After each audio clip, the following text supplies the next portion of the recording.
선생님들 안녕하세요. 오늘은 교육학 중에서도 생활지도와 상담 파트 첫 번째 시간입니다. 상담의 기본 원리와 기법들, 상담 이론 중에서 행동주의 상담 이론에 대해 알아볼게요. 오늘 내용은 선생님들께서 이미 많이 알고 계시는데 그래도 정리를 한 번쯤 해놓으면 좋을 이야기이니 부담 없이 들으시면 좋을 것 같아요.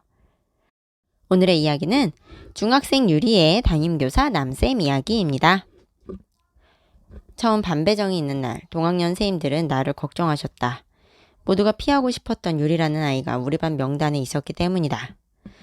유리의 행동은 가끔씩 사회적 허용 정도를 넘을 때가 많았다. 스스로 행동장애와 정상 행동의 경계를 자유롭게 오가는 것 같다는 게 선생님들의 말이었다. 그것도 정상은 아닌 것 같은데. 유리의 성적도 일부러 시험지를 외면할 때가 아닌 이상은 우수하다는 점도 어른들을 헷갈리게 만든다. 아이는 의도적으로 어른들과의 대화를 피하는 것 같다. 유리와 생활하기 시작하면서 나도 그런 걸 느꼈다. 예를 들면 유리는 평소에는 조용하고 수업에 집중하는 것 같은데 하루에 두세 번은 고질적으로 교사에게 욕세례를 퍼붓는다.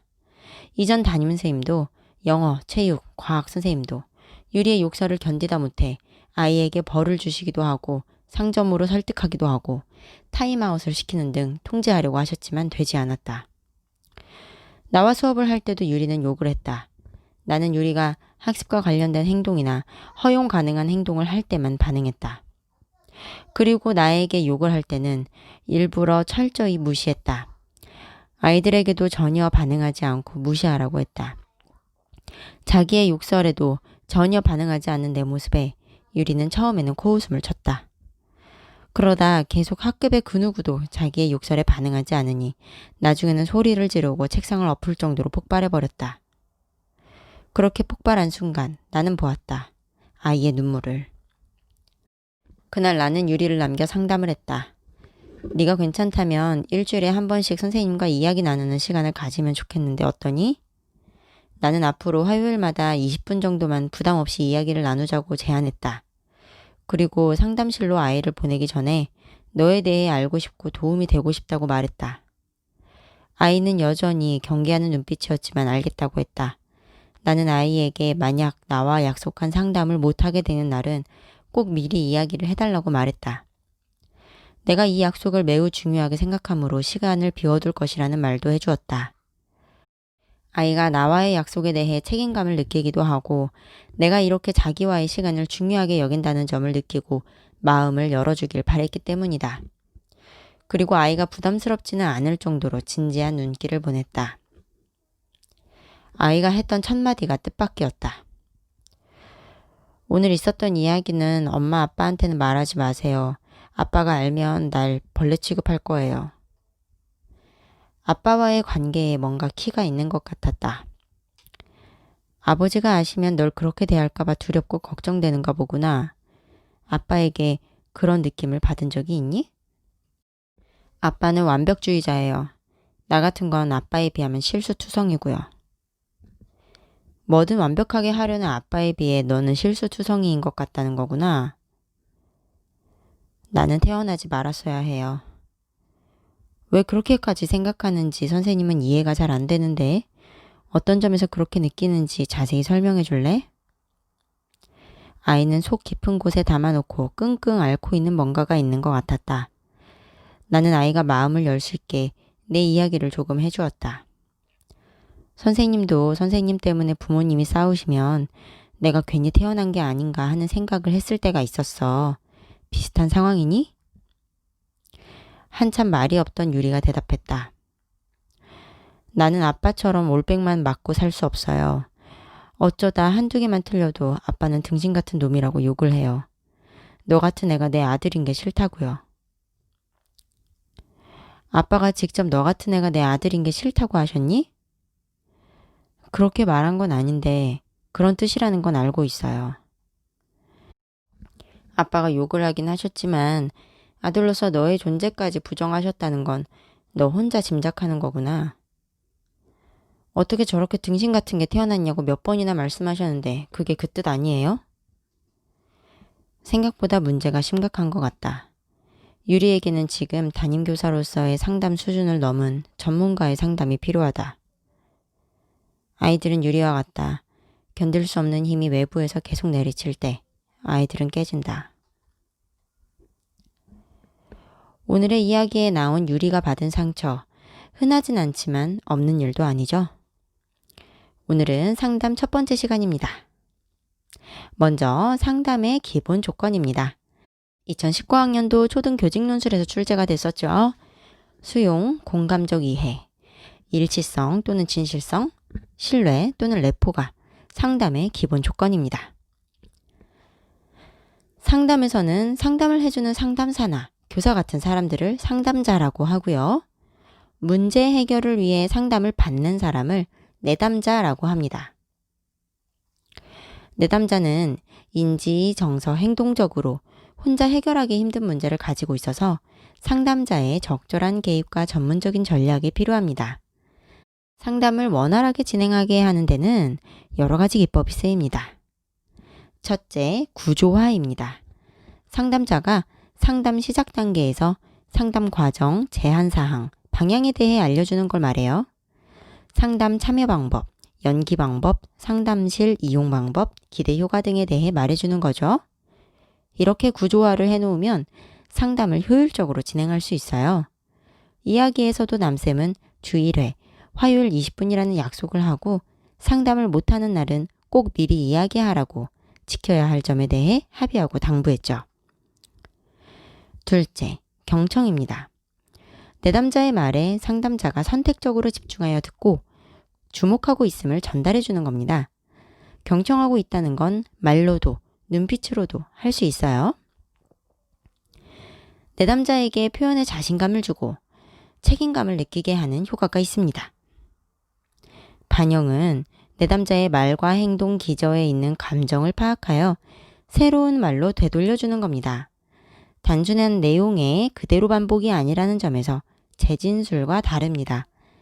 이야기에서 남쌤은 유리의 말을 되풀이하는 것 같지만 그런 취급을 받을까봐 두려워하고 걱정하는구나 라고 내담자의 마음을 읽어주었죠. 재진술은 내담자의 말을 그대로 반복하는 겁니다. 내담자의 말 내용 중 특정 내용을 그대로 반복해 줌으로써 방향을 초점화하고 집중하는 효과가 있어요. 아빠는 완벽주의자고 나는 실수투성이에요 라는 유리의 말을 무엇이든 완벽하게 하려는 아빠에 비해 너는 실수가 많다고 느끼는구나 라고 내용을 반복해 주었죠. 명료하는 내담자의 말에 숨은 뜻을 명확히 말해주거나 내담자에게 분명히 말하길 요청하는 거예요. 내담자도 잘 모르는 숨은 뜻을 상담자가 생각해서 내담자가 자각하게 도와주므로 재진술과는 또 다릅니다. 나는 태어나지 말았어야 해요 라고 말하는 내담자에게 당신의 존재를 부정당했다고 느낀 적이 있었나 보군요 라고 내담자의 말에 대한 상담자의 반응을 나타냄으로써 내담자의 반응을 명료하게 하는 것도 한 가지 예입니다. 즉시성은 지금 여기에 초점을 맞추도록 하는 기술이에요. 내담자가 흥미가 없어 보일 때나 의존성이 있을 때 상담자가 자신의 지금 느낌을 서술하기도 합니다. 예를 들어 이 상담이 효과가 있는 건지 잘 모르겠어요 라고 하는 내담자에게 시간을 들여 노력하고 있는데 효과가 없을 것 같아 걱정되나 보군요. 어떤 점에서 그렇게 느꼈는지 같이 이야기 나누며 방법을 찾아보면 좋겠는데요. 라고 하는 거죠. 재구조화는 비합리적 사고를 합리적인 사고로 바꾸도록 다른 관점으로 유도하는 겁니다. 엄마는 매일 잔소리하는 걸 보면 날 싫어하나 봐요. 엄마에게 매일 야단을 맞는 것 같아 속상한가 보구나. 엄마가 관심이 없으면 그러시지도 않을걸? 네가 해야 할 일을 거들어 주시려는 관심의 표현 아닐까? 라고요. 탈중심화는 구체적이고 탐색적인 질문으로 내담자가 자신만의 신념, 사고방식에서 벗어나서 자기 중심성을 극복할 수 있도록 돕는 것입니다. 나한테 쓰레기를 버려달라고 한 걸 보면 날 무시한 게 틀림없어요. 라고 말하는 내담자에게 그런 부탁을 하게 된 다른 이유는 없을까요? 처럼 자기만의 사고방식에서 벗어나 다른 각도에서 생각해보게 하는 것입니다. 직면은 내담자가 인정하지 않는 생각이나 모순점, 불일치 등을 상담자가 알려주는 것입니다. 단, 시의성, 즉 내담자가 받아들일 수 있는 타이밍이 중요해요. 우리 아빠는 완벽한 사람이에요 라고 말하는 내담자에게 그렇게 말하면서도 표정은 좋지가 않네? 아빠로서도 완벽하다고 느끼는 게 맞니? 라고 이야기할 수 있죠. 자기 노출은 상담자가 자신의 이야기를 개방하여 노출하는 거예요. 레포를 형성하는 효과가 있죠. 이야기에서 남쌤은 부모님이 싸울 때 나도 태어나지 말았어야 했다고 느꼈다고 솔직한 이야기로 유리의 마음을 열었어요. 정보 제공은 내담자가 무지하거나 정보가 부족해서 생긴 문제일 경우에는 문제 사태에 대해 정확한 정보를 제공하는 것입니다. 요약은 내담자가 말했던 주요 내용을 정리해 주는 거예요. 회기별 종료 시에 활용하기도 하고요. 새로운 생각을 정리하고 통합하여 해결책을 찾는 데 도움을 줍니다. 상담자가 관심을 가지고 집중하고 있다는 확신을 내담자에게 심어주는 효과도 있어요. 마지막으로 해석은 내담자의 행동, 생각의 원인에 대한 상담자의 설명입니다. 내담자가 자신의 생각이나 감정을 새로운 각도에서 이해하도록 의미를 설명해 주는 거예요. 내가 아들인 걸 아빠는 싫어한다라고 느끼는 유리에게 아빠가 욕을 하긴 하셨지만 아들로서 너의 존재까지 부정하셨다는 건 너 혼자의 짐작이구나 라고 유리의 사고에 대해 설명해 준 것처럼요. 다음은 교사가 알아야 할 상담의 윤리를 알아볼게요. 첫 번째, 비밀 보장. 내담자의 동의 없이 상담 내용이 노출되지 않는다는 걸 상담자는 알려줘야 합니다. 두 번째, 내담자와 이중적 관계 지양. 상담할 때는 치료적 관계, 그 외에는 사적인 친분이 있는 관계로 만나는 건 상담자와 내담자의 관계를 헷갈리게 만들어서 효과적인 상담이 이루어지는 걸 방해할 수도 있습니다. 세 번째, 내담자의 복리 증진을 위한 상담이라는 책임감을 갖는 거예요. 상담자는 내담자가 문제를 해결할 수 있도록 도와야 합니다. 네 번째, 상담 구조와 의무. 상담의 방향, 방법, 제한점 등을 미리 안내해야 되고요. 다섯 번째, 상담자 자신의 욕구 인식. 내담자가 가진 신뢰를 이용하지 않도록 상담자 자신의 욕구와 영향력에 대해서 스스로 상담자가 인식하고 있어야 합니다. 여섯 번째, 상담자 자신의 한계 인식. 자신이 제공할 수 있는 전문적인 도움도 한계가 있을 수 있음을 알고 필요한 경우에는 지도 감독자의 도움을 요청하거나 다른 상담자에게 의뢰하도록 합니다. 일곱 번째, 자신이 소속된 기관의 윤리적 규칙 준수. 상담자는 자신이 속한 조직의 윤리적 기준들에 대해 알고 그에 따라 정확히 판단하여 적용해야 합니다. 여덟 번째, 상담 기록 유지. 면담 후에는 기록으로 남겨야 되고요. 아홉 번째, 내담자의 권리 보장. 상담의 시작과 종결, 내담자의 의견 개진 등에 대해서 자신의 권리를 인식하고 내담자가 상담에 참여할 수 있도록 알려주어야 합니다. 오늘은 상담 이론들 중에서도 일반적인 행동 교정과 특수 교육에서 많이 활용되는 행동주의 상담 이론을 알아보겠습니다. 행동주의 상담 이론은 행동주의 이론을 기반으로 한 행동 치료 방법입니다. 사실 행동주의 상담 이론은 상담을 하는 방법이라기보다는 행동 치료를 하는 이론이라고 볼 수 있어요. 그래서 교육학 교재들 중에는 상담 이론에서 행동주의 상담 이론이 빠져 있기도 하는데요. 어쨌든 행동을 분석해서 학생의 문제를 파악하고 해결하기 위한 계획을 세워서 교정한다. 인간의 변화를 이끈다는 점에서는 상담 이론 중 하나라고 볼 수 있습니다. 행동주의 상담 이론의 문제 해결 접근 방식은 앞서 말씀드린 대로 행동치료죠. 행동은 주어진 환경에 의해 결정되고 학습될 수 있고 바른 행동, 잘못된 행동 모두 학습된다는 입장입니다. 행동주의는 크게 파블로프의 고전적 조건 형성 이론과 스키너의 조작적 조건 형성 이론이 있죠. 여기서 조건 형성이란 어떤 반응이 일어나는 조건을 만든다. 즉, 그 조건 상황이 발생하면 특정 반응이 일어나게 되는 상관관계를 만든다는 뜻입니다. 먼저 파블로프의 고전적 조건 형성 이론을 볼게요. 고전적 조건 형성 이론은 단순합니다. 특정 자극이 있으면 특정 행동이 나타나도록 수동적으로 조건화하는 걸 말해요. 정서 반응, 생리 반응 같은 즉각적이고 불수의적 반응들을 일으키도록 조건화하는 것입니다. 말이 어렵죠? 불수의적 반응이란 자기 마음대로 되지 않는 반응을 말해요. 파블로프의 개 실험 알고 계시죠? 먹이를 보면 개는 침을 흘리죠. 종소리만 듣고는 침을 흘리지 않아요. 그런데 먹이를 줄 때 종소리를 들려주면 나중에는 종소리만 들려주어도 종소리가 먹이와 연결되어 자동적으로 침이 분비되죠. 종소리라는 조건 자극과 음식물이라는 무조건 자극이 결합하여 종소리가 울리면 침을 흘린다는 조건 반응이 나타나는 겁니다. 고전적 조건 형성 이론에서 사용되는 행동 치료 방법은 홍수법, 혐오치료, 체계적 둔감법 등이 있어요. 홍수법은 불안을 일으키는 자극에 계속 노출시켜서 불안을 소거하는 거고요. 혐오치료는 바람직하지 않은 반응을 유발하는 자극과 혐오 자극을 함께 제시해서 회피하도록 하는 거예요. 예를 들어서 담배를 못 끊는 사람은 담배에 입을 댈 때마다 혐오스러운 맛을 느끼게 하면서 담배를 회피하도록 하는 거죠. 체계적 둔감법은 불안의 정도를 위계화하여 근육이 이완된 상태에서 가장 불안을 덜 느끼는 것부터 상상하도록 해서 점점 더 센 강도에 대해 둔감해지게 만들어 나가는 방법입니다.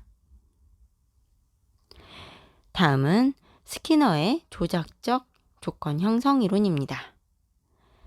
인간의 행동은 보상으로 강화된다는 입장으로 실제로 인간 행동의 대부분은 작동적 조건 형성에 의해 학습됩니다. 여기서 조작적, 작동적은 같은 말이에요. 복잡한 행동을 학습하는 방법으로 쓰입니다. 기본 가정은 이래요. 행동을 해서 그에 대한 보상을 받았어요. 그러면 기대가 형성되죠. 그러면 또 그 행동의 빈도를 높이려는 동기가 유발됩니다. 학교에서 학생들에게 복잡한 바른 행동을 가르치기 위해 많이 사용하는 방법인데요. 예를 들어 손들고 발표를 잘 안 하는 학생을 지도하기 위해 손을 드는 행동에 대해 발표 내용과 상관없이 일단 칭찬하면 손을 든 것만으로도 자신감이 생기고 발표도 더 하고 싶어지는 거죠. 행동 수정 기법은 실제로 교사, 부모가 많이 사용하는 방법들입니다. 바람직한 행동 증가를 위한 방법에는 이런 것들이 있어요. 프리맥의 원리란 좋아하는 행동을 이용해서 싫어하지만 바람직한 행동을 강화하는 겁니다. 토큰 강화는 실제로 많이 쓰는 거예요. 포인트나 스티커 모으기 등 학급에서 많이 활용하는 방법이고요. 쉐이핑이라고도 하는 행동 조성은 해본 적 없는 행동을 단계로 나누어 하나씩 학습하게 하는 겁니다. 행동 계약은 행동에 대한 강화인과 벌인에 관해 사전 협의, 계약하여 행동 수정을 하는 거고요. 용암법은 스스로 해나갈 수 있도록 도움을 점차 줄여나가는 방법입니다. 차별 강화는 특정 행동만 골라서 강화하는 방법이죠. 문제 행동 교정을 위한 방법들에는 이런 것들이 있습니다. 타임아웃은 쾌자극을 차단하는 거죠. 반응 대가는 강화물을 박탈하는 겁니다. 소거는 강화를 중단하고 무시하여 문제 행동을 감소시키는 거고요. 예를 들어서 이야기에서처럼 교실에서 욕을 하는 아이가 있다고 해보죠. 그때 친구들이나 선생님이 흔들리는 반응을 보이면 이 또한 그 아이에게는 강화일 수 있어요. 아이의 무시를 하고 어떤 반응도 보이지 않으면 점점 무력함을 느끼거나 흥미가 없어져서 문제 행동이 사라질 수 있습니다. 그런데 소거를 사용하면 소거 폭발이라는 현상이 발생할 수 있습니다.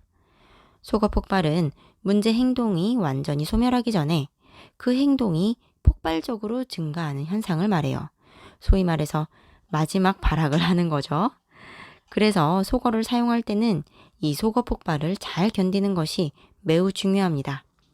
이전까지 잘 참다가 속어 폭발해서 흔들려서 아이의 과격한 반응에 응하게 되면 문제 행동을 더 강화하는 역효과가 나니까요. 상반 행동 강화는 문제 행동에 반대되는 바른 행동에 강화하여 문제 행동을 감소시키는 것입니다. 포만법은 문제 행동을 반복하게 해서 질리게 하는 거예요. 예전에 제가 교대에서 교육학 수업을 받을 때 교수님이 교실에서 침 뱉는 아이에게는 무한 침 뱉기를 벌로 내리면 질려서 안 한다고 하셨던 게 기억나네요. 과잉 교정은 문제 행동 시 원상 회복을 하도록 하는 벌이고요. 자극 통제는 문제 행동을 유발하는 환경을 통제하는 거예요. 예를 들어 알코올 중독에 빠진 사람에게는 술을 구경할 수 없는 환경을 만들어주는 거죠. 이 밖에 반두라의 사회인지 학습이론도 행동주의 상담이론에 해당하는데요. 교육학 클립 34편에서 자세히 다루고 있으니 참고해주세요. 모델링도 모델의 행동으로 인해 발생한 보상을 알므로써 강화하는 방법이니 행동수정 기법에 속합니다. 모델은 실존 인물이 아니라 가상 인물이 아니어도 가능합니다. 지금까지 상담의 기본 조건, 기법들과 행동주의 상담 이론에 대해 알아보았습니다. 오늘 생각해 볼 문제는요. 벌이나 격리형의 행동수정 기법을 사용할 때 주의해야 할 점, 반드시 고려해야 할 점은 무엇이 있을까입니다. 예시 답은 블로그에 게시되는 파일에 2가지 적혀 있어요. 생각해 보시고 확인해 보시면 좋겠습니다. 다음 시간에는 인지적 상담 이론을 포함한 기타 상담 이론들을 알아볼게요. 가을입니다. 감기 조심하세요. 감사합니다.